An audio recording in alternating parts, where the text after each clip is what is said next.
अलग हैं, वो कैसे हैं? कि नर्मदा के हर कंकड़ में शंकर बन के मिल जाते हैं, हमारे आपके हृदय में आत्मा बन के बैठे हैं। तो मेडिटेशन करते हैं तो उनको भगवान शिव के दर्शन भी होते हैं सेम मुद्रा में। तो वो विचार, वो कल्पना, वो ज्ञान होना हमको आवश्यक है। और जब हम वैसी अवस्था में आएंगे तो शिव के स्वरूप में हम स्वतः आ जाएंगे। सिर्फ भगवान शिव के लिए ही क्यों सावन का महीना डेडिकेटेड है? श्रावण मास में भगवान शिव ने समस्त सृष्टि को संहार से बचाया था, समाप्ति से बचाया था। आप और हम सभी जानते हैं समुद्र मंथन की कथा को। सावन माह में वो किन किन चीजों का ध्यान रखें? क्योंकि ये एक माह आपका ऐसा है जिसमें आप संपूर्ण जीवन का कल्याण कर सकते हैं। ये जो काल सर्प दोष है, सावन में कहा जाता है कि इसका निवारण बहुत अच्छे से किया जाता है। कोई ग्रहण दोष हो, काल सर्प दोष हो, पिशाच दोष हो, मांगलिक दोष हो, वो सारे दोषों का निवारण जब बहुत ज्यादा हम डाउन जाते हैं तभी वो हमारे जीवन में प्रवेश करते हैं।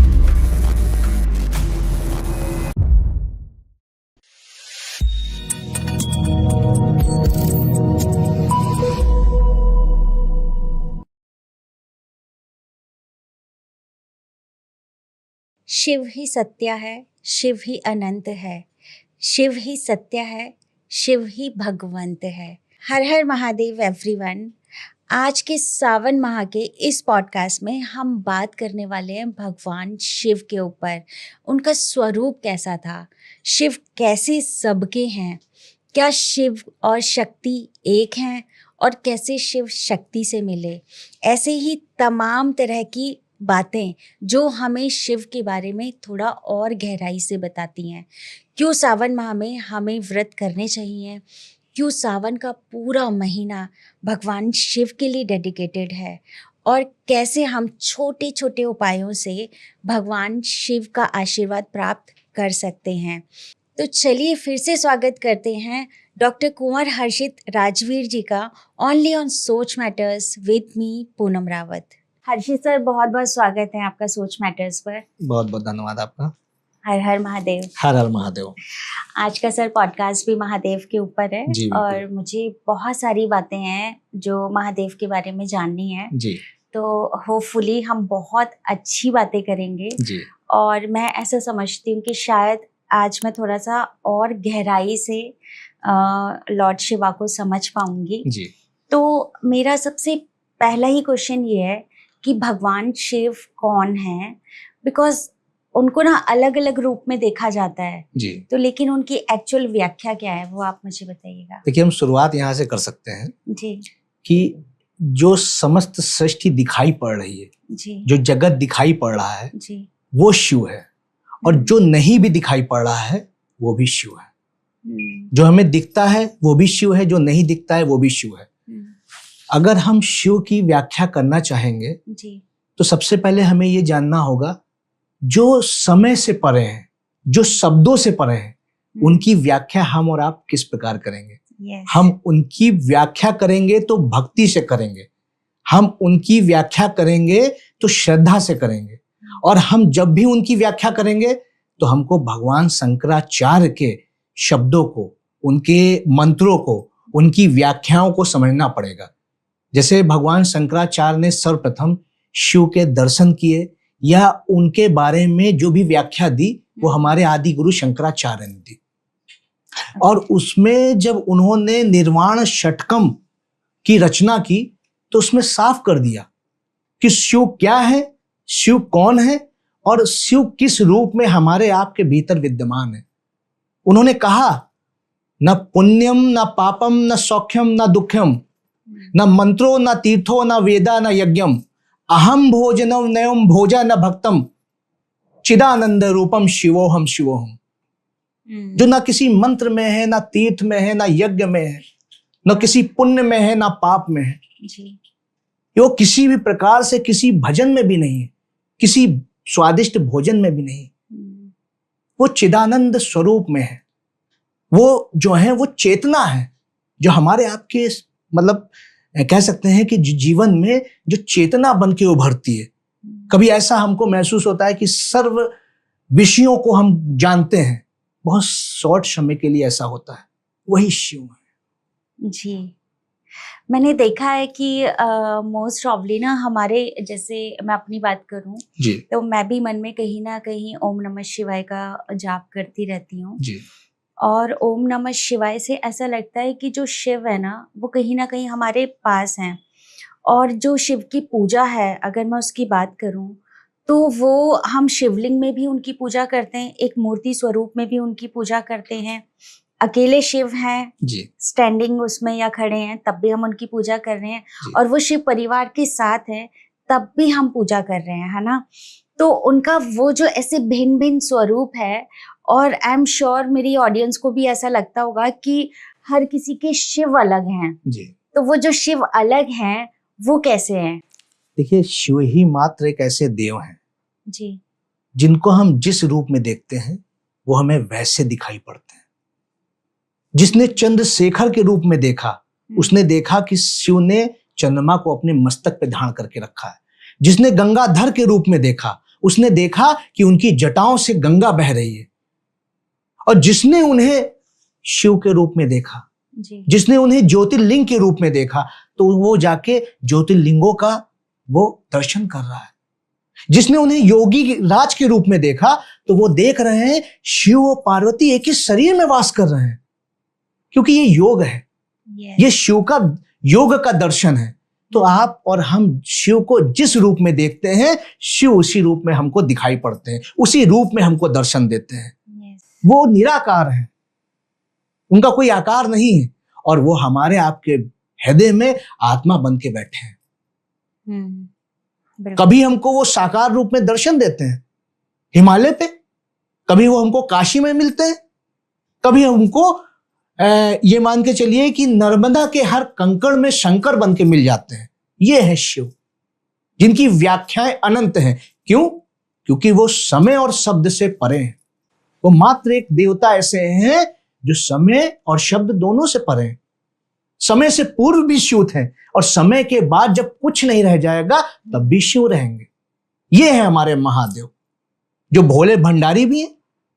जो लोग शिव को मानते हैं या भोलेनाथ को मानते हैं तो सबका ये होता है कि शिव जो है वो सबके हैं, है ना। तो ये कैसे है कि मतलब वो भाव कैसे उत्पन्न होता है कि शिव मेरे भी हैं और शिव आपके भी हैं, तो कैसे जो भोलेनाथ हैं वो सबके हैं? देखिए, वास्तव में हम अगर देखें तो शिव का स्वरूप ही आकर्षण का है, क्योंकि आपने शिवलिंग के रूप में शिव के दर्शन किए होंगे। तो आपकी जो आत्मा की अवस्था है वो आत्मलिंगम शिवलिंगम के रूप में है। जो हमारे मतलब शरीर में हमारे जो सूक्ष्म शरीर है, ये जो हमारा आपका है ये स्थूल शरीर है, इसके भीतर जो सूक्ष्म शरीर है जिसको हम और आप आत्मा कहते हैं, वो जो उसकी अवस्था है, जो उसकी आकृति है, वो शिवलिंग के रूप में। जो हमारे योगी ऋषि मुनियों ने जो अवस्थाएं बना के रखी हैं वो सेम उसी रूप में। आपने तो देखा होगा कई सारे शिवलिंग जो है वो स्वयं उत्पत्ति हुई है उनकी। हाँ, देखा है मैंने। उसको कहीं मतलब किसी मानव द्वारा निर्मित नहीं है, और उसका स्वरूप आपने देखा होगा वो हमारी आत्मा की स्वरूप की तरह है। हमारे शरीर, हमारे जो शरीर का आकार है ब्रह्मांड के रूप में। जैसे आप जिस अवस्था में बैठी हैं तो आपका जो पोस्चर है वो शिवलिंग का रूप में है। ये हमारी भुजाएं हैं, ये उसके ऊपर जो हमारा मस्तक है वो शिवलिंग के रूप में दिखाई पड़ता है। तो वास्तव में ये अवस्था उन लोगों के लिए है जिन्होंने योग मुद्रा में जाके शिव की दर्शन करना चाहते हैं। लेकिन जो हमारी शिव पुराण है उसमें ये व्याख्या की गई है कि सर्वाधिक श्रेष्ठ अगर व्यक्ति के जीवन में कुछ है तो वो उसका ज्ञान है, उसकी कल्पना है। क्यों? क्योंकि जैसी कल्पना हम करते हैं वैसे ही व्यवहार और वैसे ही जीवन हम जीते हैं। आज आपने कल्पना की कि हम भगवान शिव के बारे में चर्चा करते हैं, वार्ता करते हैं। जब श्रावण मास आया तब हम उनके प्रति जो है श्रद्धा भाव लेके उनके आराधना में चल पड़े। ये भाव कहाँ से उत्पन्न हुआ? ये हमारी आपके कल्पना से, हमारे आपके ज्ञान से। अगर हमको सावन का ज्ञान ना होता तो क्या हम और आप शिव का ज्ञान रख पाते? क्योंकि जो हमारी शिव पुराण है उसमें यही कहा गया है कि जब रस्सी का ज्ञान होगा तो आप सर्प को रस्सी नहीं समझेंगे, रस्सी को ही रस्सी समझेंगे। इसी प्रकार जब हमको चेतना का ज्ञान होता है तो हम क्या करते हैं, ये जो नश्वर जगत है हम इसकी चिंता नहीं करते हैं। हम किसकी चिंता करते हैं? हम मोक्ष की चिंता करते हैं। तो ये अवस्था है, हमको ज्ञान होना अति आवश्यक है। और जब हमको जिस चीज का ज्ञान होगा वैसे ही दृश्य हमको दिखाई पड़ेंगे। जैसे एक डॉक्टर होता है तो उसको मेडिकल साइंस का ज्ञान है तो वो उसी क्षेत्र में आगे बढ़ता है। अगर उसको किसी अन्य विषय का ज्ञान होता तो वो मेडिकल साइंस की दुनिया में ना जाता। तो इसके लिए आवश्यक है शिव का ध्यान। जब हम शिव का जिस रूप में ध्यान करेंगे वैसी ही अवस्था हमको दिखाई पड़ेगी। ऐसा कहा जाता है ना सर, जब हम ध्यान योग में बैठे होते हैं या मेडिटेशन कर रहे होते हैं तो उस टाइम पे भी कहीं ना कहीं हमें ऐसे लगता है कि हम जो बैठे हैं वो हमारी मुद्रा भी भगवान शिव के जैसी है, जैसे जिस तरीके से वो बैठते हैं। और कहीं ना कहीं काफी लोग हैं जिनसे मेरी बात हुई, वो मेडिटेशन करते हैं तो उनको मतलब भगवान शिव के दर्शन भी होते हैं सेम मुद्रा में। तो वो मुद्रा का क्या मतलब महत्व है मेडिटेशन की बात करें? देखिए, शिव जो है वो सदैव से योग मुद्रा में है, वो समाधि में है और समाधि में रहकर वो ध्यान कर रहे हैं, जो ध्यान हम और आप करना चाह रहे हैं जी। अब हमने मानिए अपनी जैसे जो नाड़ियों के द्वारा ही एक साधना संभव है, या जो भी हमारे शरीर का जो हम जितने भी पोस्चर लेते हैं वो सब हमारी जो है कहते नहीं है कि योग मुद्रा में आने के बाद ही संभव है। अब हमने मानिए किसी ऐसा विचार हमने उत्पन्न किया कि हम ऐसी साधना करेंगे जिससे हमको शिव की प्राप्ति हो जाए, हमको उनके दर्शन हो जाए, तो वो विचार, वो कल्पना, वो ज्ञान होना हमको आवश्यक है। और जब हम वैसी अवस्था में आएंगे तो शिव के स्वरूप में हम स्वतः आ जाएंगे। ये मतलब हमारे भीतर की जागृति है, क्योंकि हमने सबसे पहले आपको बताया कि शिव जो है वो चेतना का स्वरूप है। यस।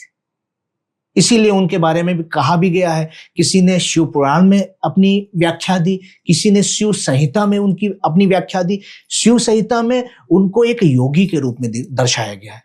जितने भी अध्याय हैं उसमें योग की अवस्था को जरूर बताया गया है। और जितने भी योगी हुए हैं, जितने भी लोग मेडिटेशन करते हैं, शिव संहिता उनके लिए एक विशेष विषय मतलब समझ लीजिए उत्पन्न करने वाला या ज्ञान देने वाला ग्रंथ है जी।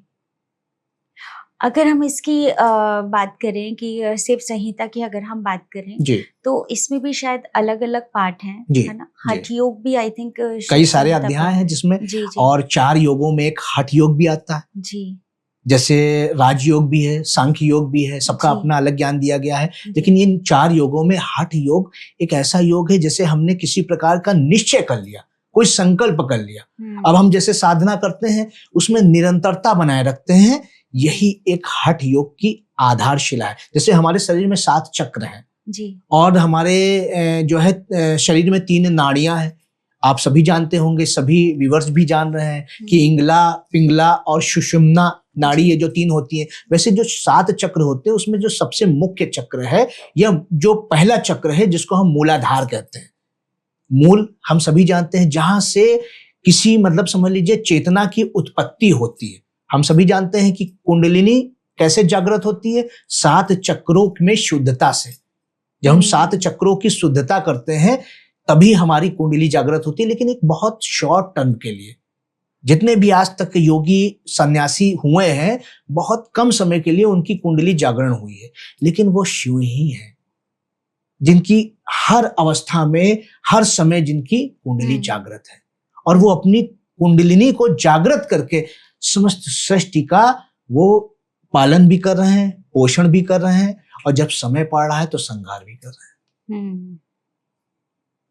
पर ऐसा लगता है कहीं ना कहीं सर कि जो शिव है ना जी, वो हर किसी के अंदर है जी, निश्चित तौर पे सबके अंदर समाये है। बस ये कि उन्होंने स्वरूप अलग अलग ले रखा है। तो ये फीलिंग कहीं ना कहीं जो शिव भक्त है उनके अंदर होता ही होता है। अब अगर मैं बात करूं कि जैसे जितने भी देवी देवता हैं उनके लिए पर्टिकुलरली जैसे नवरात्र आते हैं तो हम कहते हैं हम 9 दिन के लिए माता का व्रत रख रहे हैं। पर जब सावन माह आता है तो हम पूरा का पूरा महीना भोलेनाथ को डेडिकेट कर देते हैं। तो वो पूरा महीना मतलब इतना भक्ति में होता है और शिव को डेडिकेटेड होता है। तो सिर्फ भगवान शिव के लिए ही क्यों सावन का महीना डेडिकेटेड है?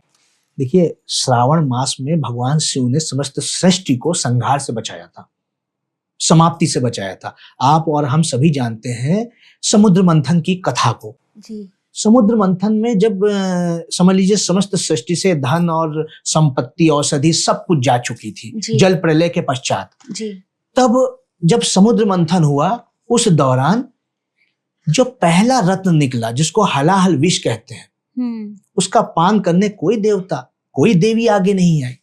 सभी में सामर्थ्य था, लेकिन शिव आ गया है। उन्होंने आपको हमको बचाया और स्वयं हलाहल विष का पान करके आप और हमको सबको अमृत बांट दिया। अब जब आप और हम जब बात कर रहे हैं, बार बार कह रहे हैं कि शिव हमारे भीतर है जी। शिव हमारे भीतर तभी वास करेंगे जब हम शिव के रूप, शिव की प्रकृति को अपने अंदर धारण करेंगे। शिव वो जो शक्ति को धारण करते हैं और शिव वो भी जो शक्ति के चरणों में आके लेट जाते हैं। शिव वो जो अमृत सबको दे देते हैं और शिव वो जो हलाहल विष का पान कर लेते हैं। शिव को ना किसी मान, ना किसी मर्यादा, ना किसी सम्मान की आवश्यकता नहीं है। वो आपके भीतर जब भी कोई सुंदर भाव जन्म लेगा, शिव आपके भीतर आके उपस्थित हो जाएंगे। यह है शिव की व्याख्या। शिव को किसी महल, शिव को किसी साजो सज्जा श्रृंगार की जरूरत नहीं है। शिव से ही संगीत है और शिव से ही संहार है और शिव ही योगी राज है। वो भस्मासुर को वरदान दे देते हैं कि जिसके भी सर पे हाथ रखेगा वो भस्म हो जाएगा। ये कौन कर सकता है? ये योगी राज शिव ही कर सकते हैं जी। ये भोले बाबा वहीं से कहे गए हैं कि वो भोले हैं। वो भोले बाबा ही हैं जो दूसरे को ऐसा वरदान दे देते हैं और उसके बाद संभालना किसको पड़ता है? भगवान विष्णु को मोहिनी अवतार लेकर जी। तो ये अवस्थाएं हैं शिव की। हम और आप सभी जान रहे हैं कि हमारा पवित्र मास श्रावण मास चल रहा है जी। इस दौरान हम उनको एक बेलपत्र से भी मोह सकते हैं, हम उनको एक लोटा जल से भी मोह सकते हैं, हम 4 दाने चावल के चढ़ा के भी उनको मोह सकते हैं जी। हम थोड़ा सा गन्ने का रस जो प्रकृति ने हमको दिया उन पे समर्पित करके धन प्राप्ति कर सकते हैं जी। तो ये अवस्था है शिव की।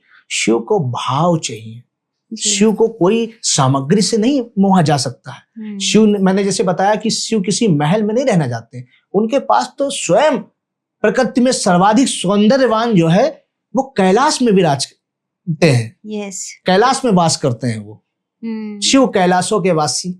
हाँ जी। उनको मतलब किसी साजो सज्जा और किसी मतलब समझ लीजिए श्रृंगार अन्य चीजों की अवस्था नहीं की जरूरत नहीं है उनको जी। आप हम सभी जानते होंगे संगीत के देवता कौन है? शिव से ही संगीत उत्पन्न हुआ है। सबसे अच्छे वीणा वादक शिव हैं।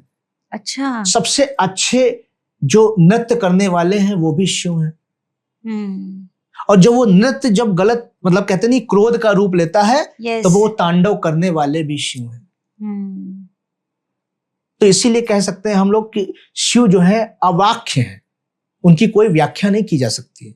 हमने आपने जिस रूप में शिव को देखा वैसे शिव हमको दिखाई पड़ते हैं और हम और आप जब उनकी आराधना करते हैं तो ये ध्यान कर लीजिए हमारी जो प्रकृति है ये हमारे जीवन में 4 ही कर्म जो हैं उनसे हमारा संपूर्ण जीवन पूर्ण हो जाता है। अर्थ, धर्म, काम और मोक्ष। धर्म, अर्थ, काम और मोक्ष। तो ये धर्म में भी हम जब शिव को मतलब का ध्यान करते हैं या उनकी पूजा करते हैं तो हमारा धर्म भी पूजा पूर्ण हो जाता है। और वही है जो काम देव को नष्ट कर देते हैं जी। और मोक्ष के देवता शिव हैं। अर्थ का देवता कौन है? कुबेर, जो उनके शिष्य हैं। संपूर्ण जगत की जो धन संपदा जो दी गई है वो भगवान शिव ने ही कुबेर को उसका नियंत्रक बना के रखा है। कुबेर के पास वो नहीं है, कुबेर सिर्फ उसके एक बैंकर है। तो इसलिए आप कह सकते हैं कि सारी मनोकामनाओं की पूर्ति आपके श्रावण मास में भगवान शिव को अच्छे भाव से भजने से हो जाएगी जी। कहा जाता है कि सावन माह में जो भगवान शिव है और माता पार्वती हैं वो कहीं ना कहीं पृथ्वी पे ही विचरण कर रहे होते हैं जी। तो ये कहाँ तक सत्य है? और हमारे व्यूअर्स को आप बताइएगा कि सावन माह में वो किन किन चीजों का ध्यान रखें या किस तरीके से पूजा करें जिससे उनको अच्छा फल प्राप्त हो। देखिए ये एक माह आपका ऐसा है जी जिसमें आप संपूर्ण जीवन का कल्याण कर सकते हैं।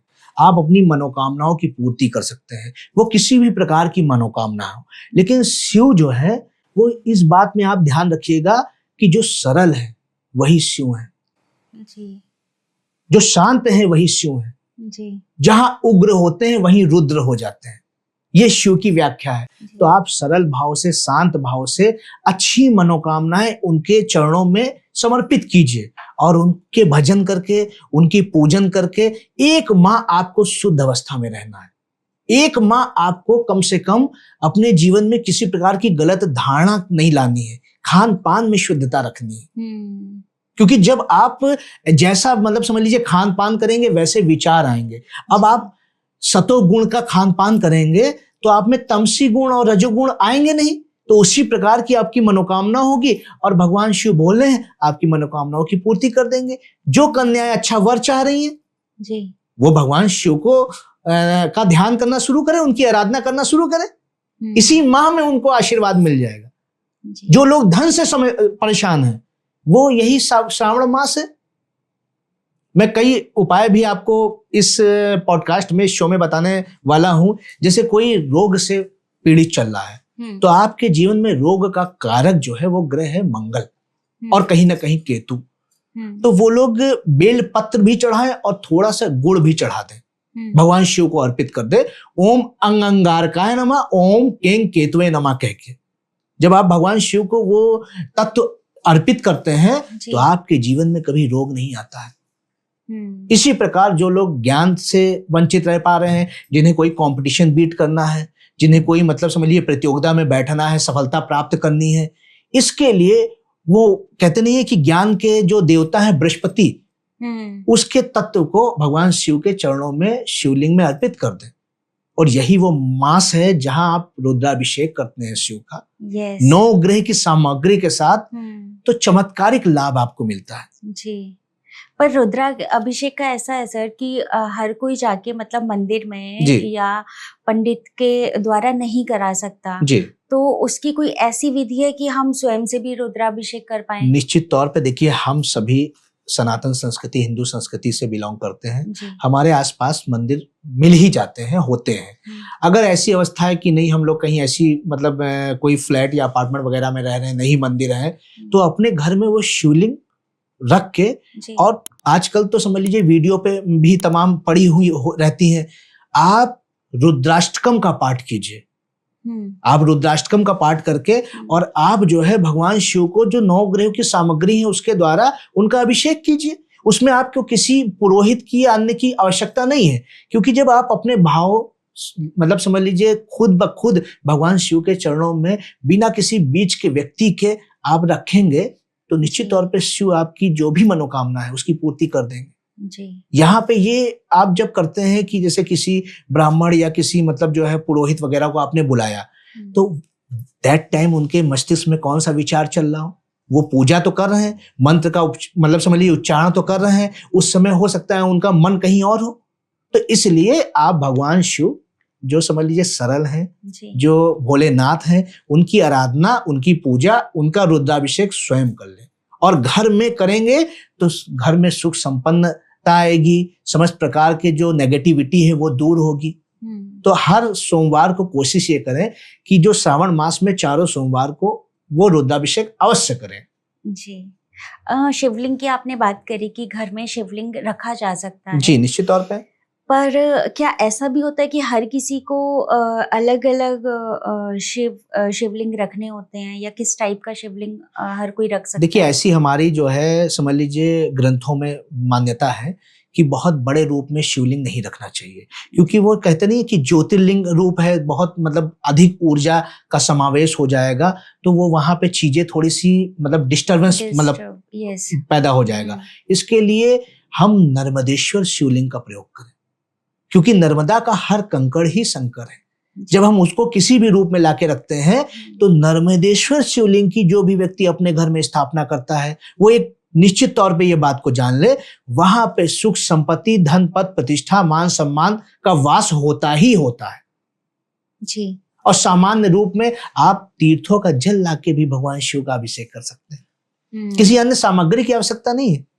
आपने 4 बेलपत्र ले लिए और समस्त तीर्थों का जल ले लिया, भगवान शिव पे अपने भाव से उनको अर्पित कर दिए। भगवान शिव तो कहते ही हैं, क्योंकि जैसे उनके जो प्रथम भक्त कह लीजिए, या जिन्होंने उनके दर्शन किए हैं, आदि गुरु शंकराचार्य ने, उन्होंने स्वयं कहा है कि जब वो ना किसी मंत्र में है, ना तीर्थ में है, ना यज्ञ में है, ना वेद में है, वो चेतना में है, तो उस चेतना को जगाने के लिए शिव के शरण में जाइए, स्वयं को उनके चरणों में अर्पित कर दीजिए, रुद्राभिषेक करके।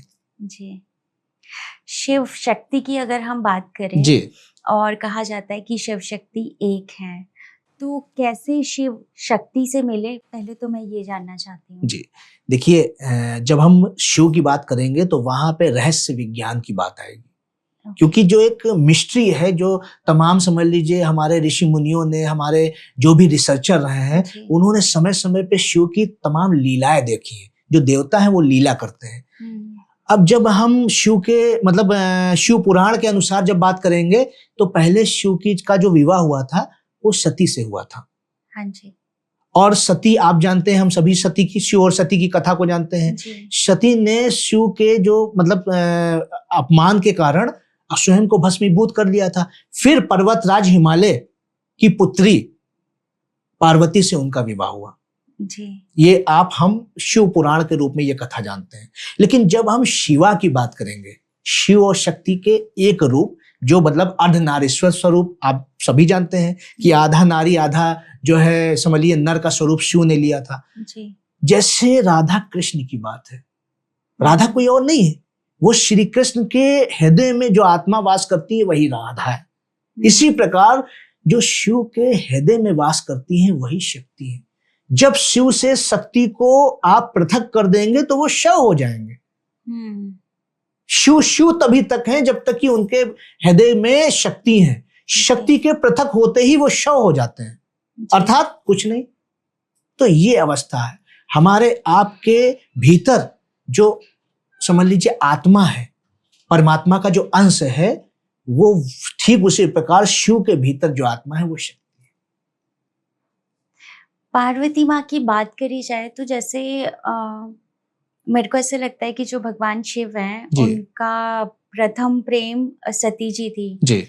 फिर ये कैसे पॉसिबल हुआ कि पार्वती माँ से उनका विवाह हुआ जी। और वो मान भी गए, और उनको कहा जाता है कि वो सती का ही स्वरूप है जी। पर कैसे मतलब उनको ये ज्ञात हुआ जी कि मतलब पार्वती ही सती माता है। देखिए, सती भी आदि शक्ति का स्वरूप थी। जो आदि शक्ति है माँ जगदम्बा, उनका स्वरूप थी, और पार्वती भी उनका स्वरूप है जी। अब जो उनके भीतर जैसे आत्मा थी, जैसे हम और आप जो इस रूम में बैठे हैं, तो विद्युत तो एक ही है। वो सभी जो है चीजों को, माइक में भी वही विद्युत यूज हो रहा है, प्रयोग हो रहा है, हमारे मोबाइल में भी जो चार्ज विद्युत प्रयोग हो रहा है, तो वो विद्युत तो एक ही है। वो आदि शक्ति का जो स्वरूप है वो एक था, शरीर अलग अलग थे। कभी सती का स्वरूप था और कभी वो पार्वती का स्वरूप था। सती के जो शरीर में, चूंकि वो दक्षायणी थी, दक्ष की पुत्री थी, और दक्ष के द्वारा जो मतलब दैट टाइम में जो एक कहते नहीं है कि एग्जाम्पल देने के लिए जो रचना की गई वो उसका भाग था। पार्वती का रूप वो उस प्रकार से है। पार्वती का रूप सरल था, और वो जो हिमालय राज की पुत्री है, तो वो इसी प्रकार से, वो आत्मा तो सेम ही है, और जो परमात्मा है वो आत्मा से प्रेम करता है। उसके लिए शरीर तो मिथ्या है, शरीर तो कुछ भी नहीं है, शरीर की तो एक निश्चित आयु है। तो ये कॉन्सेप्ट हमको आपको समझना पड़ेगा। ये एक मिस्ट्रीफुल कॉन्सेप्ट है। जब हम रहस्यवादी होकर रहस्य विज्ञान में प्रवेश करेंगे तभी इस सत्य को जान पाएंगे। पर ये कुछ जैसे अगर हम राम सीता जी की बात करें तो वो उन्होंने पृथ्वी लोक में आके मनुष्य अवतार लिया था। राधा कृष्ण जी की बात करते हैं, उन्होंने भी अवतार लिया था। लेकिन सब है तो विष्णु के ही अवतार। क्यों? विष्णु क्या है? वो शक्ति का स्रोत है। हाँ जी। वैसी आदि शक्ति जो है वो सती के रूप में, वो क्या बोलते हैं, काली के रूप में, वो जैसे आपने 10 महाविद्याओं का नाम सुना होगा, तो 10 महाविद्या क्या है? वो उन्हीं का स्वरूप है। हम जैसे एक ऑनर होते हैं, अपनी 10 ब्रांच डाल के बैठते हैं, कर तो हम ही सब कुछ रहे, करता तो हम ही है, अन्य दृष्टा है, और कर्ता और दृष्टा का बोध हमें पता होना चाहिए, ज्ञात होना चाहिए। पर मेरे मन में एक क्वेश्चन आ रहा है कि जैसे पार्वती जी की बात करें, है ना, तो पार्वती माता मनुष्य स्वरूप में थी, तो उनको कैसे ये ज्ञात है कि उनको भगवान शिव से विवाह करना है, और उन्होंने मतलब इतनी तपस्या करी, ये कैसे पॉसिबल हुआ मनुष्य जीवन में रह के? देखिए, हर व्यक्ति की अपनी यात्राएं हैं जी, और वैसा ही विचार आते हैं। जैसे शुरुआत में ही मैंने बात की, जब शिव संहिता की बात की तो मैंने बताया कि कल्पना और ज्ञान सर्वोपरि है जी। अब वो ज्ञान उनका, कहते नहीं कि जिसका जिस कार्य के लिए जन्म हुआ है वही चीज व्यक्ति उसी की ओर आकर्षित होता है। शिव कैलाश में तभी से वास किए, उससे पहले शिव कैलाश में वास नहीं करते थे जी। शिव कैलाश में वास तभी किए, शिव पृथ्वी पे तभी आए जब उन्हें पार्वती के, कहते नहीं कि तपस्या के कारण उनसे प्रसन्न होकर वो वहां पे वास किए। अब पार्वती के भीतर जो आत्मा थी वो आदिशक्ति जगदम्बा की आत्मा थी, और उसी का ये लक्ष्य उसको प्रतीत हुआ कि मेरा लक्ष्य शिव को पूर्ण करना है। सती के बगैर या पार्वती के बगैर शिव अधूरे हैं। जब उनका उनसे मिलन हुआ तब शिव पूर्ण हो गए। यस, ये चीज है जी। और मतलब ऐसा विवाह जी कभी किसी का नहीं देखा गया। गंधर्व विवाह का जो कहते नहीं है कि जो मतलब स्टार्ट हुआ वो वहीं से हुआ कि स्त्री ने, मतलब हमारे यहाँ ये चलती आई है कि कहते नहीं है कि मतलब समझ लीजिए पिता जो है वो रिश्ता लेके जाता है, हाँ, ये चीज है। तो वहां से ये होता है कि जब कोई स्त्री किसी को पसंद करती है तो ये मतलब समझ लीजिए ये अलग हो गया, रीति रिवाजों से हट के हो गया। हमारे यहाँ आप देखिए कि जो प्रेम विवाह अभी उसकी अब तो खैर चलन में आ गया है, प्राचीन काल में इसकी मान्यता नहीं थी, स्वयंवर की प्रथा थी। आप समझती हैं इस बात को। तो ये जो था वो पहला विवाह वहीं से प्रारंभ हुआ, क्यों शिव जो है समझ लीजिए उन्होंने स्वयं पार्वती के को मतलब जो है स्थान दिया या उनको धारण किया।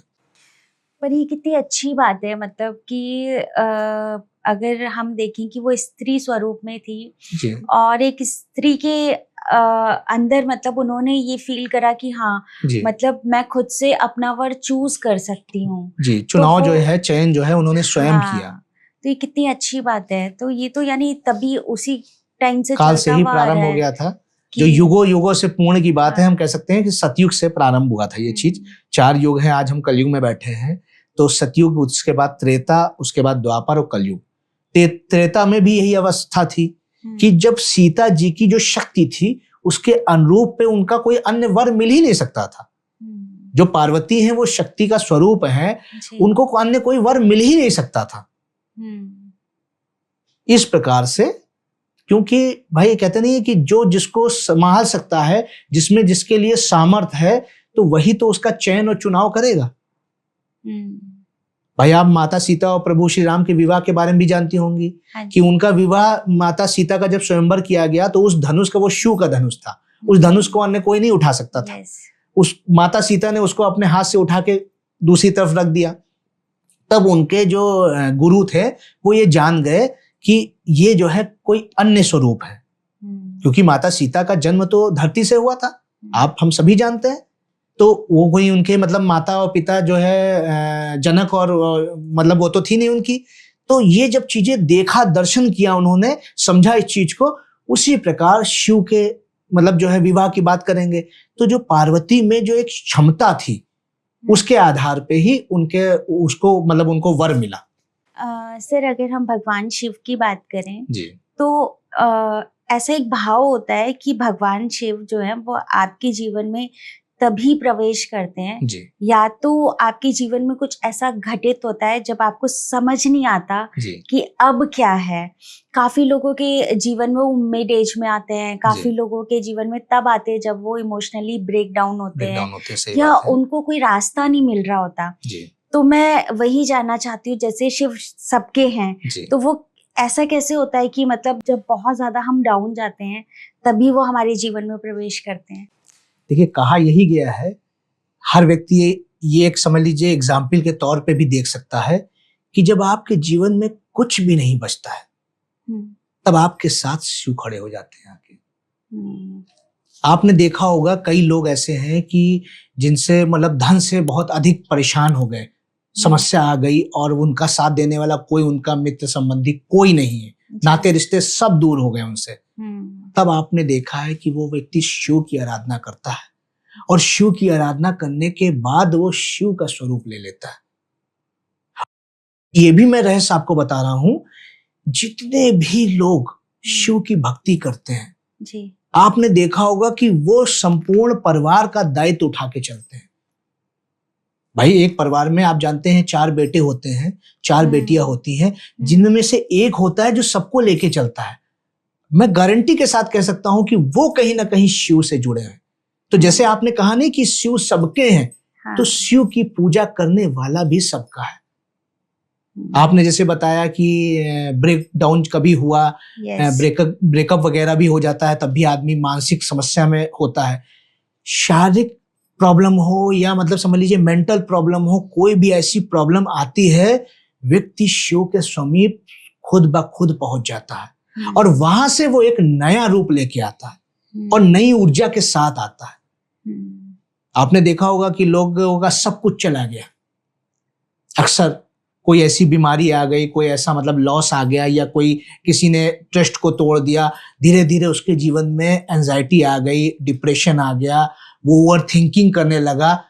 फिर कहीं ना कहीं शिव एक ऊर्जा के रूप में उनसे मिल जाते हैं। ये बात आपकी सही है कि भाई हम सभी लोग बचपन से तो नहीं जान रहे हैं शिव को जी, बचपन से तो नहीं आकर्षित है, लेकिन जब कहते नहीं है कि वो सबसे बड़ा जो विष पी के बैठे हैं वो शिव है, तो इसी प्रकार जो शिव का भक्त वही बनेगा जो सबसे बड़ा धोखा खा के बैठा है, सबसे बड़ी चोट खा के बैठा है, जो समाज में अपमान सह के बैठा है, वही शिव का भक्त बनेगा। अन्य कोई शिव का भक्त बन नहीं सकता है। शिव का भक्त बनना भी इतना आसान नहीं है और शिव के भक्त के साथ साथ प्रसिद्धि भी चलती है। कौन नहीं जानता रावण को, शिव का सबसे बड़े भक्त जी। कौन नहीं जानता है शुक्राचार्य को। हम और आपके जीवन में एस्ट्रोलॉजी कितना ज्यादा इंपैक्ट करती है और वीनस प्लैनेट भी इंपैक्ट करता है। भाई हर आदमी को अच्छी ड्रेस चाहिए, फेम चाहिए, नेम चाहिए, हर व्यक्ति को धन चाहिए, ग्लैमर चाहिए, वो सब कौन दे रहा है? वीनस दे रहा है। और उसके जो देवता हैं, उनके जो गुरु हैं वो भी शिव हैं। शनि देव को कौन नहीं जानता है? शनि देव भी शिव भक्त है। उनकी न्याय प्रणाली से भी कोई ऐसा मतलब व्यक्ति नहीं है जो परिचित नहीं है। सभी कहते हैं देखिए वो 7.5 आने वाली, बड़ा बच के रहना जी। वो भी शिव की पूजा करते हैं तभी 7.5 पीछा छोड़ती है। तो ये है शिव की अवस्था, जब कोई नहीं तब शिव, और जब सब कोई है तो वो दिलाने वाले भी शिव हैं। कहीं ना कहीं ये रहस्य मतलब समझ लीजिए, आप अपने व्यूअर्स से और लोगों से पूछ सकती हैं कि जिसके जीवन में सब कुछ मिला है वो शिव की कृपा से ही मिला है। शिव का अगर हम ऐसे फील करें ना सर, तो वो सबके जीवन में ना सच में अलग अलग स्वरूप में है। बिल्कुल। कहीं आप देखेंगे अगर कोई मेडिटेशन करता है तो वो उनके साथ भी है, योग से जुड़ा है, योग माध्यम से जुड़ा है। कोई अगर साधना से जुड़ा है, साधना में है ना, नृत्य कोई कर रहा है, नृत्य कर रहा है, वो भी शिव से जुड़ा है, वहां भी शिव है। कोई भक्ति भाव में है, वहां भी शिव है। और अगर कोई बहुत अच्छा फैमिली में है, जिसका गृहस्थ जीवन बहुत अच्छा चल रहा है, फैमिली सब कुछ अच्छी चल रही है, तो वहां भी शिव की रीजन है ना। सबसे बड़े गृहस्थ भी शिव है और सबसे बड़े सन्यासी भी शिव है। शिव से बड़ा ना कोई सन्यासी है और ना सबसे बड़ा जो मतलब कहते नहीं कि गृहस्थ भी शिव से बड़ा कोई नहीं है। देखिए एक जो मतलब कैलाश में जो एक अवस्था बन के बैठी है, देखिए एक तरफ उनके गले में सर्प है और वाहन के रूप में नंदी है जी। तो ये चीजें देखी जाएंगी। और उन्हीं के पुत्र का जो मतलब कार्तिकेय है, उनका वाहन कौन है? उनका वाहन मोर है, मयूर है। और उनका जो दूसरे पुत्र है उनका वाहन कौन है? मूषक है। अब आप सोच के देखिए, एक तरफ सर्प, एक तरफ मोर, एक तरफ मूषक, तीनों में शत्रुता है, लेकिन तीनों एक ही परिवार के अंश है। इसी प्रकार शिव की जीवन मतलब समझ लीजिए शैली और लीला भी ऐसी है। आप देखेंगे कि कैसे भी विचार वाले व्यक्ति हों, हर प्रकार से वो शिव के भक्ति करते जरूर मिलेंगे। जैसे भूत, प्रेत, गण, पिशाच, नृतक, किन्नर, लोकपाल, दिक्पाल, जितने भी हैं वो सभी शिव के ही भक्त हैं। इसी प्रकार जब समझ लीजिए कभी कोई तमाम ऐसा होता है जो अपराधीकरण के जीवन काफी जिया उसने, आपने देखा होगा शिव की भक्ति के बाद उसके भीतर सुधार आ जाता है, क्योंकि शिव ने तो सबको अपना लिया है। वैसे हम और आप भी जब कभी बहुत कठिन परिस्थितियों से गुजर रहे हो तो आप शिव के शरण में चले जाइएगा। शिव सबका स्वागत करते हैं और शिव सबको स्थान देते हैं। जी, नहीं, कितनी अच्छी बात कही आपने जी। और शिव, अगर हम शिव के स्वरूप की बात करें जी, तो आपने बहुत अच्छी बात बोली कि जैसे वो सन्यासी भी थे और वो गृहस्थ जीवन में भी थे। ये जो बैलेंस है ना हमारे, अगर हम एक्चुअल लाइफ की बात करें जी, वो बैलेंस एक आम इंसान कैसे क्रिएट कर सकता है कि मतलब वो एक सन्यासी की तरह भी हो और वो गृहस्थ जीवन को भी संभाले, वो कैसे पॉसिबल है? देखिए, कर्मों से हर व्यक्ति को गृहस्थ होना चाहिए जी, और ध्यान से सन्यासी होना चाहिए। यह हम कहते हैं धर्म से सन्यासी होना चाहिए। जब हम अपने मन में सन्यास को मतलब समझ लीजिए उसकी उत्पत्ति कर लेंगे, कर्म से हम गृहस्थ हो जाएं और मन से सन्यासी हो जाएं, तो जब हमको मतलब एक ऐसी भावना नहीं रहेगी ना कि हम मतलब कोई कार्य कर रहे हैं तो उसमें हमको लाभ होगा या हानि होगा, या हम उसमें किसी काम में चीट करें। जब हम मन से शुद्ध होंगे, सन्यास लेके बैठे होंगे, तो हमारे कर्म शुद्ध स्वयं हो जाएंगे, खुद ब खुद शुद्ध हो जाएंगे। तो ये एक बैलेंस शिव के जीवन में है। हम और आप भी जब ये थॉट लेके चलेंगे कि हमको कर्म तो करने हैं, लेकिन हमको लालच का भाव नहीं रखना है, फल का भाव नहीं रखना है। हाँ, हमको इतने भीषण कर्म अवश्य करने हैं, ये मेरी मतलब समझ लीजिए क्या मतलब सभी की भावना होनी चाहिए कि हमको कर्मों में मतलब पीछे नहीं हटना है। 100% अगर हमको मतलब किसी चीज में प्रसिद्धि या लाभ के लिए चाहिए, 100% आदमी एफर्ट करे, लेकिन उसमें जब कभी किसी कारणवश बैक चला जाए या हार हो जाए तो उसमें वो कहीं ना कहीं से अपने हृदय में खराब भाव ना लाए। वो एक सन्यासी कर सकता है। सन्यासी जीवन भर भगवान को भजता है, क्या साक्षात आके दर्शन देते हैं, लेकिन वो अपने विवेक को, अपने त्याग को वो नहीं छोड़ता है। आपने कभी देखा है कि 80 वर्ष तक किसी ने सन्यास जीवन जिया हो और 81वें वर्ष वो शादी कर ले, या मतलब समझ लीजिए वो दूसरा रूप ले ले? नहीं। तो इसीलिए सन्यास का जो रास्ता है वो आपको एकाग्र रखता है। सन्यास का मतलब सिर्फ भगवा धारण करने से नहीं है। सन्यास का मतलब आपको अपने जो जीवन है उससे विरक्त होने का नहीं है। सन्यास व्यक्ति को एकाग्रता देता है, फिर आप कर्म में एकाग्रता ले आएंगे। अगर मन से सन्यासी हो जाएंगे तो आपके कर्मों में एकाग्रता आ जाएगी, जिस चीज को चाहेंगे वो चीज आपको प्राप्त हो जाएगी। ये कॉन्सेप्ट है।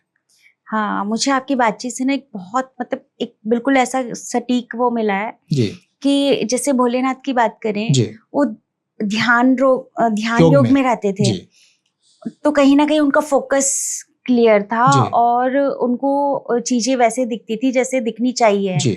तो ये बहुत अच्छा बोला आपने कि सन्यासी हमें मन से बनना है, लेकिन कर्म करना जरूरी है। कर्म से गृहस्थ रहना है कि भाई हमको सबकी जिम्मेदारियां उठानी है, हमको अपने कर्तव्यों का निर्वहन करना है। मानिए आपने जन्म लिया, तो जन्म स्वयं के लिए तो लिया नहीं, अपने माता पिता के लिए, अपने मतलब आने वाले समझ लिए समाज के लिए, या जिससे आपने विवाह किया उसके लिए भी तो आपने जन्म लिया, उसके लिए भी तो आपके कर्तव्य बनते हैं जी। आप उन कर्तव्यों का पालन आप अपने कर्म से कीजिए, मन से आप सन्यासी बन जाइए। वो सन्यासी का मतलब सिर्फ एकाग्रता होती है। सन्यासी का मतलब और कुछ नहीं है। सन्यास जब व्यक्ति धारण करता है वो एकाग्र हो जाता है कि सिर्फ हमें परमात्मा की प्राप्ति करनी है। परमात्मा क्या है? जो न दुख है न सुख है, वही परमात्मा है। नहीं, बहुत अच्छी बात है जी। अभी मुझे ये वाला बिल्कुल क्लियर हो गया है जी। Thank you so much. आज के टाइम पे ना सर, काल सर्पदोष से लोग बहुत डरते हैं जी। तो ये जो काल सर्पदोष है, सावन में कहा जाता है कि इसका निवारण बहुत अच्छे से किया जाता है।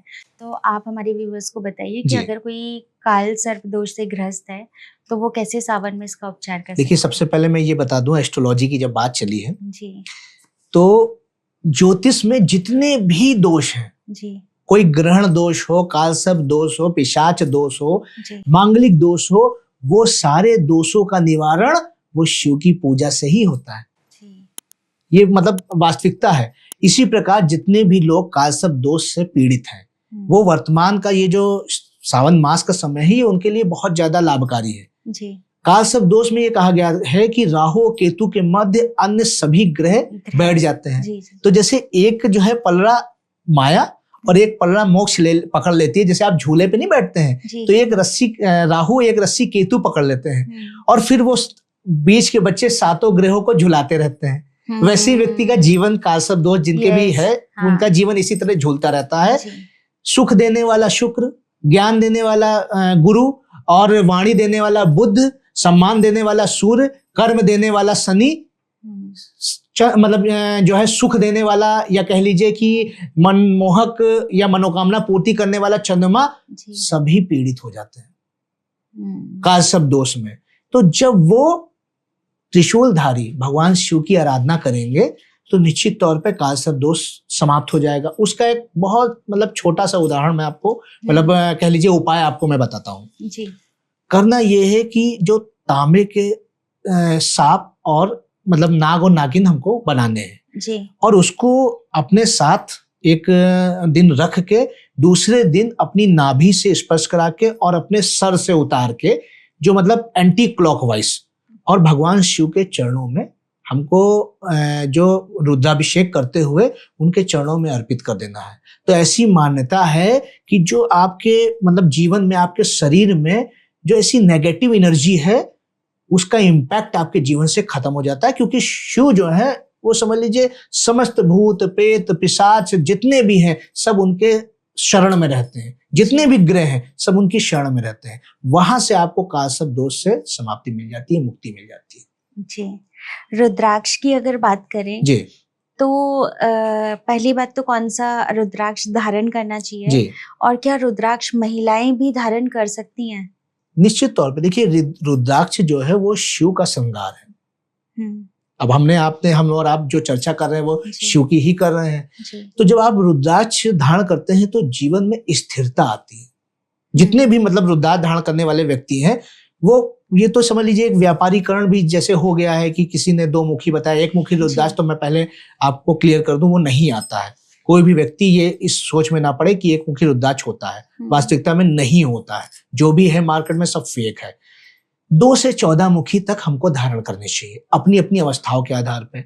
जैसे कोई ग्रह मतलब जैसे किसी का बृहस्पति पीड़ित है तो 5 मुखी रुद्राक्ष धारण कर ले, किसी का शनि पीड़ित है धन चाहता है वो 7 मुखी धारण कर ले, किसी को शांति चाहिए मतलब ये मान के चलिए जीवन में नीरसता है वो 2 मुखी धारण कर ले, किसी की वाणी से संबंधित चीजें मतलब समस्या आ रही है वो 3 मुखी धारण कर ले। इस प्रकार से मतलब अन्य मुखियों हर मुखी का अपना अपना महत्व है। ऐसे 8 मुखी का है, 9 मुखी का है, 10 मुखी का है।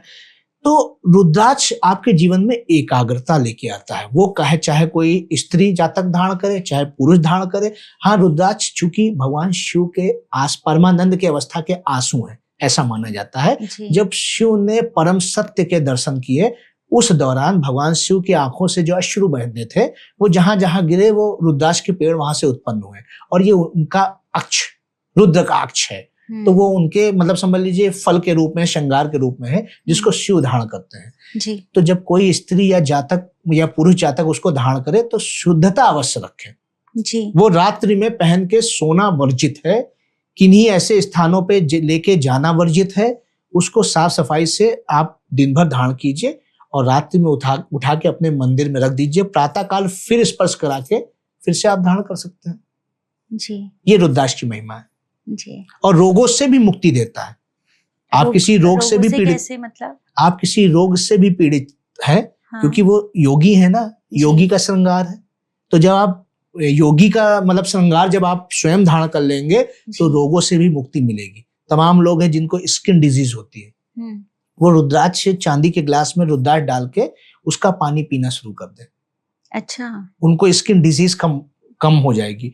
तमाम लोग मानसिक बहुत पीड़ित रहते हैं वो 2 मुखी रुद्राक्ष धारण भी करें और 2 मुखी रुद्राक्ष चांदी के ग्लास में रात में पानी भर के रख दें और उसमें डाल लें और सुबह उस पानी को छान के अलग कर लें। उसी ग्लास में नहीं पीना है, अलग करके उसको उसका पान करें जी। स्नान करने के बाद, पूजा करने के बाद, खाने से पहले निश्चित तौर पे आप देखेंगे बहुत से तमाम हमारे क्लाइंट हैं जिनको एंजाइटी था, डिप्रेशन था, वो आज सारी चीजें उनकी प्रॉब्लम सॉल्व हो गई।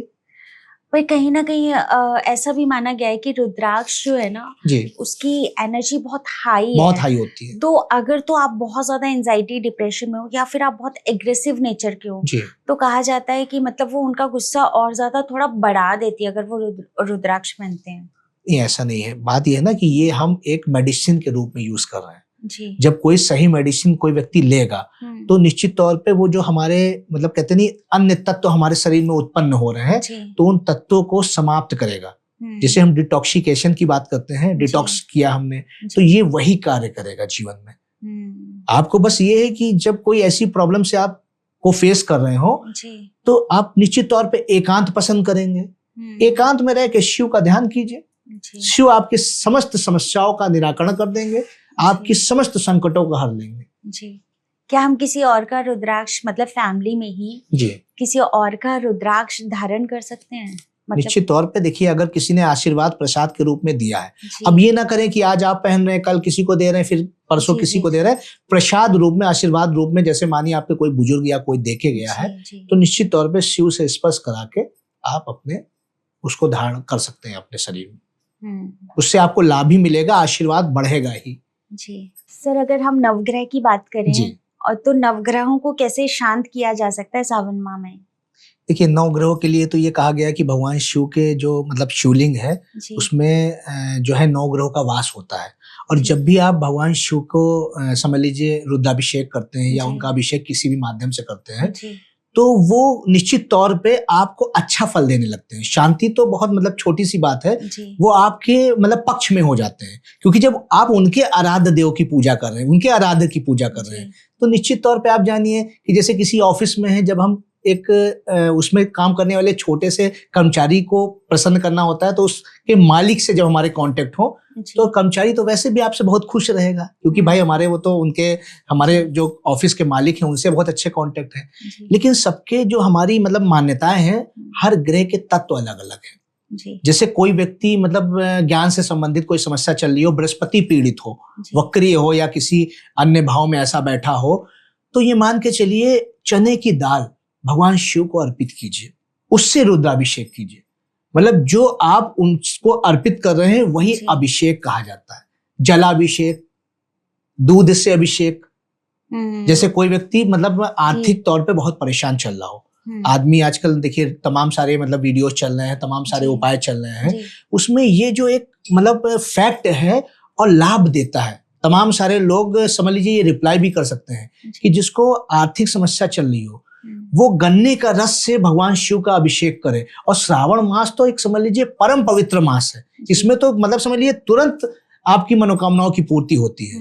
तो वो जब गन्ने के रस से अभिषेक करेगा तो धन से कभी समस्या नहीं रहेगी, धन से जो भी समस्या है वो उसकी समाप्त हो जाएगी। वैसे ही तमाम लोग हैं जैसे उनको मनचाहा वर नहीं मिल रहा है, वो कच्चे दूध से, गाय के कच्चे दूध से उसमें शक्कर डाल के, ये ध्यान कर ले कि उसमें थोड़ा सा शक्कर डाल ले और ओम नमो भगवते रुद्राय नमः, ये मतलब समझ लीजिए मनोकामना पूर्ति का एक बहुत विशिष्ट मंत्र है। ओम नमो भगवते रुद्राय नमः, ये जब आप समझ लीजिए इस मंत्र का उच्चारण करके भगवान शिव को गाय के कच्चे दूध में शर्करा मतलब शक्कर मिला के उनका अभिषेक करते हैं, भगवान शिव बहुत जल्दी प्रसन्न होते हैं। जी। और अगर से किसी जैसे आज के टाइम पे सबके ऊपर लोन बहुत है जी, तो अगर किसी को लोन से फ्री होना है तो उनके उपाय बताइए। देखिए, कर्ज का जो कारक है वो मंगल है जी। जब भी समझ लीजिए कोई व्यक्ति बहुत ज्यादा मतलब कर्ज हो गया है, परेशान है, पीड़ित है, तो मसूर की दाल और गुड़ वो भगवान शिव पे मंगल का ओम अंग अंगारकाय नमः ये कहते हुए भगवान शिव पे अर्पित करना है। जी। कोई भी ऐसा व्यक्ति नहीं है जिसने समझ लीजिए 11 मंगलवार ऐसा किया हो और ऋण उतरने ना लगे हो। जी। इसके साथ साथ आप गजेंद्र मोक्ष का पाठ भी भगवान शिव के समक्ष कर लीजिए। जी। गजेंद्र मोक्ष वो भगवान विष्णु का पाठ है, लेकिन भगवान शिव के समक्ष कर लीजिए। कोई मतलब समझ लीजिए आपको मिलेगा नहीं जिसके ऊपर से कर्ज उतरे ना हो। जी। ये मतलब अपनाई हुई तमाम मतलब हमारे शिष्य हैं, तमाम हमारे ऐसे क्लाइंट हैं जिन्होंने इसको यूज किया है और उनका जीवन सरल हो गया। जी। जो हमारे आज के स्टूडेंट्स हैं, लाइक कोई मेडिकल की तैयारी कर रहा है, यूपीएससी की तैयारी कर रहा है जी, अगर उनको उसमें अच्छा रिजल्ट चाहिए जी, तो उनके लिए क्या उपाय हैं? देखिए, शीघ्र अति शीघ्र रिजल्ट चाहिए, तो राहु को प्रसन्न करना पड़ेगा। भगवान शिव को जो धूप बत्ती आती है, धूप, तो वो समझ लीजिए धूप बत्ती से जब उनकी आराधना करें, ओम रांग राहु नुमा या अर्धकाय महावीर्यम चंद्रादित्य विमर्दनम सिंहिका गर्भसंभूतम तम राहु परमाम्यहम, या तो इस मंत्र के साथ भगवान शिव की जब आराधना करेंगे, उनका धुएं से, मतलब जो धूप बत्ती होती है उसके धुएं से जब अभिषेक करेंगे तो शीघ्र अति शीघ्र आपकी जॉब वगैरह लग जाएगी। उसके साथ साथ काले तिल भी भगवान शिव पे चढ़ा दीजिए, या मतलब मस्टर्ड ऑयल कह सकते हैं, उसको भी चढ़ा देंगे, तिल के तेल से भी अभिषेक करेंगे। तो ये निश्चित जान लीजिए कि शनि और राहु शीघ्र अति शीघ्र, मतलब जो शनि है वो आपके जॉब से संबंधित कोई समस्या है उसके कारक हैं, और जो बहुत जल्दी रिजल्ट चाहिए तो राहु का सहयोग ले लें। दोनों का सहयोग मिल जाएगा, आपका काम हो जाएगा। सावन माह की अगर बात की जाए और जिनको संतान उत्पत्ति नहीं हो रही है तो उनके लिए आप क्या उपाय बताएंगे? देखिए, जब भी आपकी जन्म लग्न कुंडली में शुक्र वीक होगा तो आपको संतान उत्पत्ति में बाधाएं आएंगी, और शुक्र के गुरु ही भगवान शिव हैं, उनके जो देवता जो हैं वो ही भगवान शिव हैं।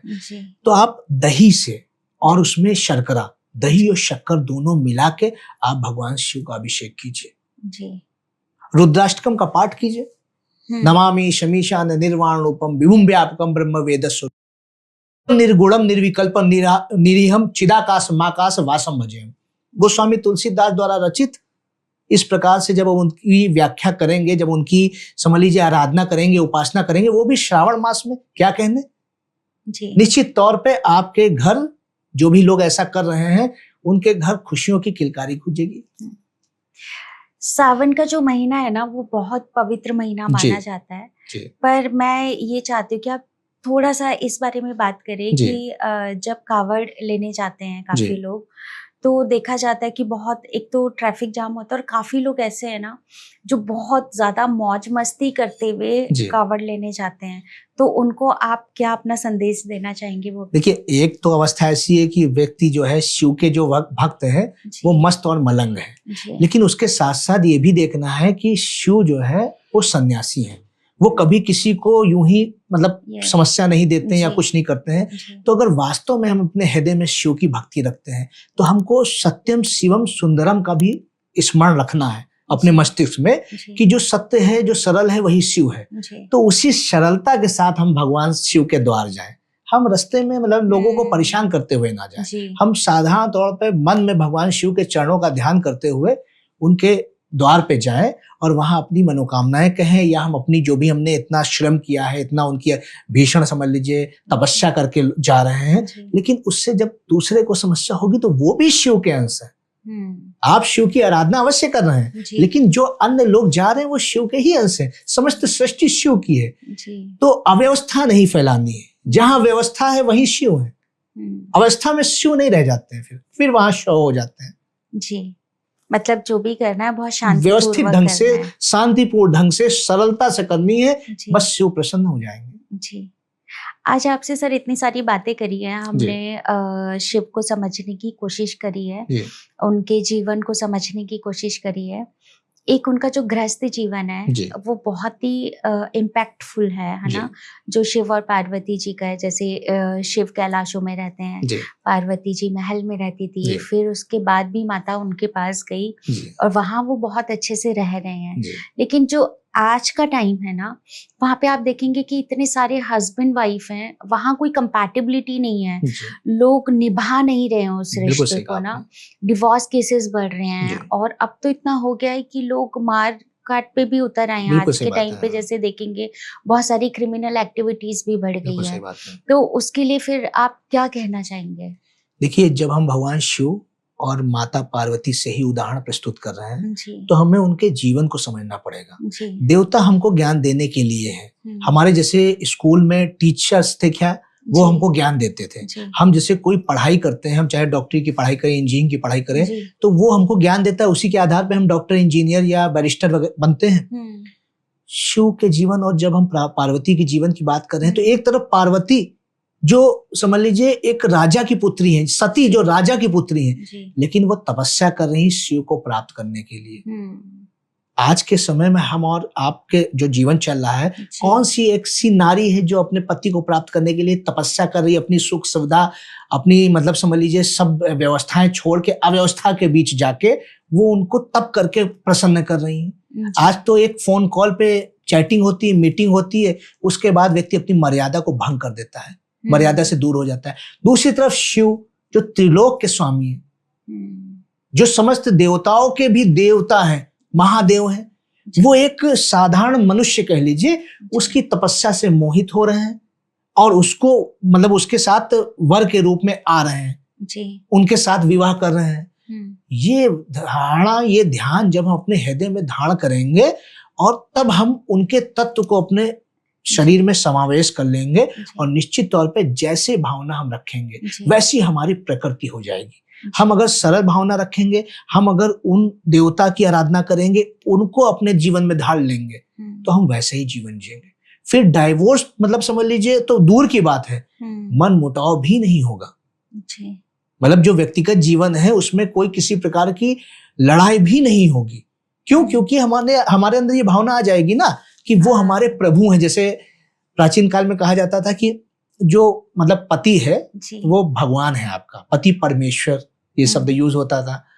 अब जब आप पति को भगवान की जगह वो उस स्थिति पे ले आएंगे, उसी के साथ साथ जो भगवान शिव का ही एक नेचर है। कहते हैं कि जब काली जब रूप लेती है, स्त्री जब काली का रूप लेती है तो उनके चरणों में जाके लेट जाते हैं। वो उनसे लड़े तो नहीं कि कहने लगे कि नहीं नहीं मुझे तो तुमसे लड़ना है, तुमको मैं लड़ के शांत करा दूंगा। उन्होंने उनकी पूजा आराधना से उनको शांत कराया। तो जब हम ये अपना नेचर बना लेंगे कि अगर किसी स्त्री, हमारी स्त्री के क्रोध आ रहा है तो हम उसके आगे समर्पण करके शांत होके ये भावना मतलब रख के उसके जो है समझाने की प्रयत्न करेंगे तो वो सरलता से मान जाएगी। वहां पे समस्याएं वहां उत्पन्न होती है जब व्यक्ति के भीतर अहंकार का जन्म होता है, ईगो होता है, एक दूसरे के प्रति नेगेटिविटी आती है। उन चीजों से हमको दूर रहना है। सामंजस्य बैठाने का नाम ही जीवन है और वही जब व्यक्ति जीवन जीता है तो उत्तम उदाहरण बनके समाज के सामने प्रस्तुत हो पाता है। अन्यथा जग हसाई होती है। आपने जैसे कहा कि मार काट तक हो रहा है, फिर उसका रिजल्ट क्या मिल रहा है? किसी तमाम सारे ऐसे केसेस चल रहे हैं कि लड़कियों ने अपने पति के साथ ऐसा कर दिया, लड़कों ने अपनी पत्नी के साथ ऐसा कर दिया, उसके बाद वो पशुता का जीवन जी रहे हैं, बंधनों में जीवन जी रहे हैं। हम बंधन से मुक्त होने के लिए यहाँ आए, बंधन में जाने के लिए थोड़ी ना। भाई कारावास जो है वो बंधन ही तो है, अपना जीवन नहीं है। तो जब भी कभी आपको दुर्व्यवहार करना हो, ये करना है, तो सबसे पहले वो कारावास होके एक बार जरूर आइएगा। वहां पे देखिएगा कैसे वो पशु बन के खड़े हैं। शायद उसके बाद आपको ना कह सकते हैं कि समझ में आ जाए, उसके बाद भी नहीं समझ में आया तो कारावास ही आपके लिए योग्य स्थान है, ये कह सकता हूँ। नहीं, बहुत अच्छी बात कही। आई थिंक आज के टाइम पे ना एक्सेप्टेंस नहीं है एक दूसरे के प्रति। देखिए हमारे यहाँ जो देवी देवताओं के जितने उदाहरण हैं, आप सीता माता को देख लीजिए, वन में थी, वो उदाहरण था, वो रूप तो उनका दूसरा है।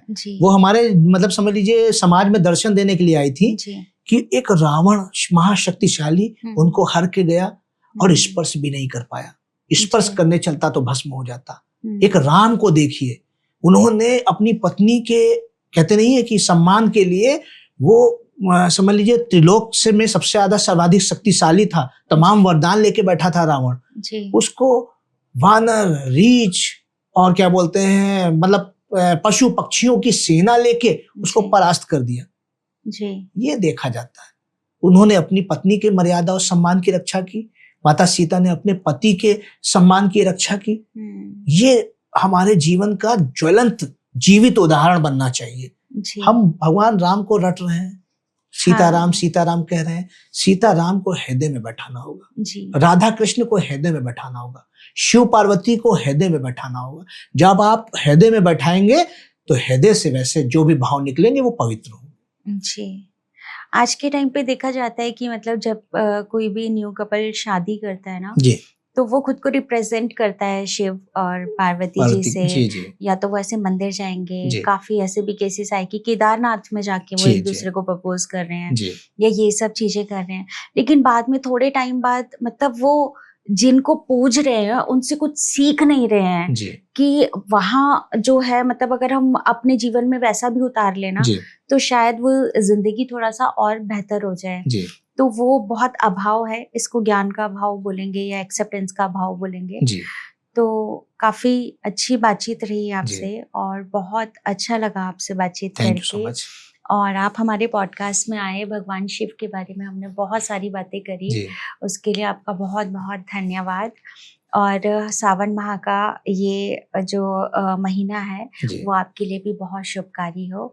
हर हर महादेव। आपके लिए भी बहुत शुभकारी हो। साथ ही साथ मैं समस्त व्यूअर्स से, आपसे सभी से कहना चाहता हूँ कि भगवान शिव की नित्य प्रतिदिन आराधना भी करें और भगवान शिव ही है। कहा जाता है देवादिदेव महादेव के बारे में कि काल हर, रोग हर, दुख हर, दारिद्र हर, कष्ट हर, संकट हर, हर हर महादेव।